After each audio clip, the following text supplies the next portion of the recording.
बिहार में शिक्षकों के ट्रांसफर के लिए आवेदन फॉर्म 1 दिसंबर से लिए जा रहे हैं, 15 दिसंबर तक भरे जाएंगे। यानी कि अब सिर्फ 3 दिन बाकी है फॉर्म भरने में, अगर किसी भी तरीके की तारीखें विस्तारित नहीं होती है तो।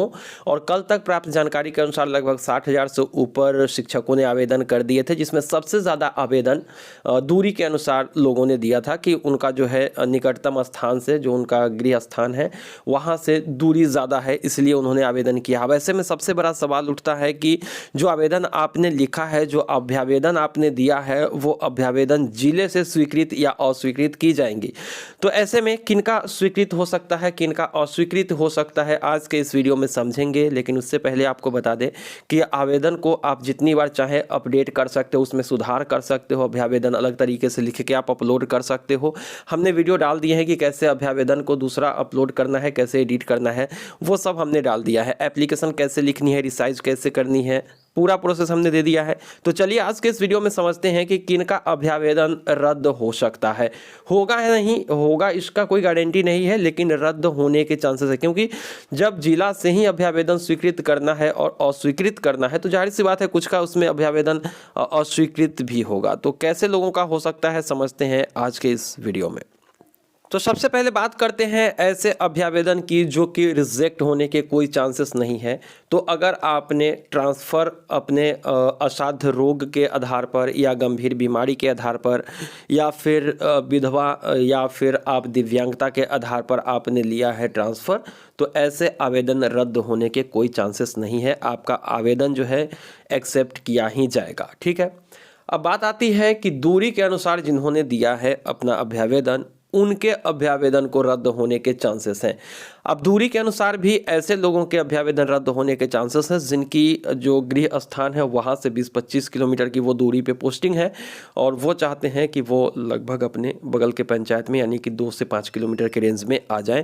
तो ऐसे में अभ्यावेदन रिजेक्ट होने के चांसेस हैं, क्योंकि चूँकि डीओ की तरफ से ये अभ्यावेदन एक्सेप्ट करना है और हो सकता है इसमें कई सारी जो है तरह के गलत चीज़ें भी हो, जैसे पैसा वगैरह वसूली किया जा सकता है और इसकी गारंटी नहीं है, लेकिन चांसेस भी लग रहे हैं लोग पैसे देकर अपने अभ्यावेदन को एक्सेप्ट करवा सकते हैं, क्योंकि लगभग लोगों ने अपने अभ्यावेदन में मोबाइल नंबर दिया है और उसके बाद की बातें तो आप समझ सकते हो। लेकिन खैर इसके चांसेस भी हम निगलेक्ट कर देते हैं, ये मुमकिन नहीं है अगर, तो भी अभ्यावेदन रिजेक्ट हो सकते हैं। क्योंकि जो पुरुष शिक्षक हैं और जिनकी पोस्टिंग 15 से 20 किलोमीटर की रेंज में है और वो चाहते हैं कि 2 से 5 किलोमीटर की दूरी पर आ जाएं, तो उनका अभ्यावेदन रिजेक्ट होगा। अब अगर अभ्यावेदन आपका रिजेक्ट ना हो, ऐसे में आपको करना क्या चाहिए? तो देखिए, अभ्यावेदन रिजेक्ट ना हो तो इसके लिए आप जो आवेदन लिखेंगे वो आवेदन के आधार पर आपका रिजेक्ट होगा। तो आवेदन में कुछ ऐसी चीज़ें होनी चाहिए जिसके आधार पे लगे विभाग को कि नहीं आपको ट्रांसफ़र देना है। जैसे मान लेते हो कि परिवार में आपके बूढ़े माँ बाप हैं और उनकी देखरेख करने वाला कोई नहीं है और ऐसे में आपने अभ्यावेदन दिया है, तो जाहिर सी बात है कि आपके मम्मी पापा को आपकी सख्त ज़रूरत है, तो ऐसे में आपके अभ्यावेदन रिजेक्ट नहीं होंगे। इसी तरीके से अगर आपके घर में किसी को गंभीर बीमारी है, उसका देखरेख कोई करने वाला नहीं है, तो उसके आधार पर भी आप ले सकते हो। बहुत से लोगों ने हमें कमेंट किया था कि क्या हमारे माता पिता को गंभीर बीमारी है, असाध्य रोग है, उसके आधार पर ट्रांसफ़र ले सकते हैं? तो देखिए, ट्रांसफ़र तो उसके आधार पर लेने का कोई विकल्प नहीं है, लेकिन हाँ, अभ्यावेदन में अगर इस चीज़ को आप मेंशन करते हैं तो हायर चांस है, बहुत ज़्यादा चांस है कि आपके अभ्यावेदन रिजेक्ट नहीं होंगे। चाहे आपकी पोस्टिंग कहीं पर भी हो, आपके अभ्यावेदन एक्सेप्ट किए जाएंगे और उसके बाद आपको 10 में से किसी एक विकल्प में मिलेगी। अब 10 विकल्प आपने तो दे दिए हैं, लेकिन कहाँ पर आपकी पोस्टिंग होगी सटीक जानकारी आपको आने वाले वीडियो में देंगे। लेकिन अभ्यावेदन अगर आपने लिखा है नॉर्मली, तो फिर दूरी कम है तो चांसेस हैं कि आपके आवेदन जो है वो रिजेक्ट कर दिए जाएंगे।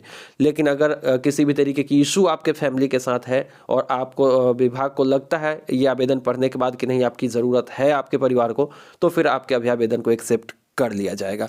तो यही सिर्फ चांसेस हैं रिजेक्ट होने के, बाकी कोई चांसेस नहीं है कि आपके एप्लीकेशन रिजेक्ट होंगे।